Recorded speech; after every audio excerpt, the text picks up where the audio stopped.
Kamtarlikka ulug'larimiz quyidagicha ta'rif berganlar. Ibn Ato rahimahulloh dedilar: "At-tavodu' qabulul haqqi min kulli man qalahu."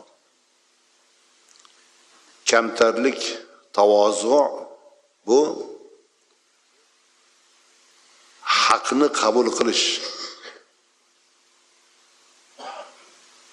Uni aytgan har bir insondan,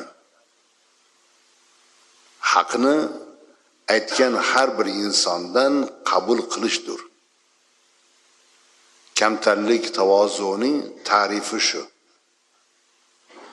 Haqni kim sizga gapirsa, sizdan yoshmi, kattami, ilmi kammi, ko'pmi, e'tiborli odammi yoki birov tanimaydigan odammi, kim bo'lishidan qat'iy nazar uni qabul qilishligingiz.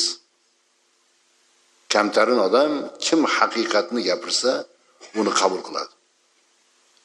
Odamiga qaramaydi. Shu menga aql o'rgatyaptimi demaydi. Shu menga nasihat qilyaptimi demaydi. Kamtarin odam ana shunaqa bo'ladi.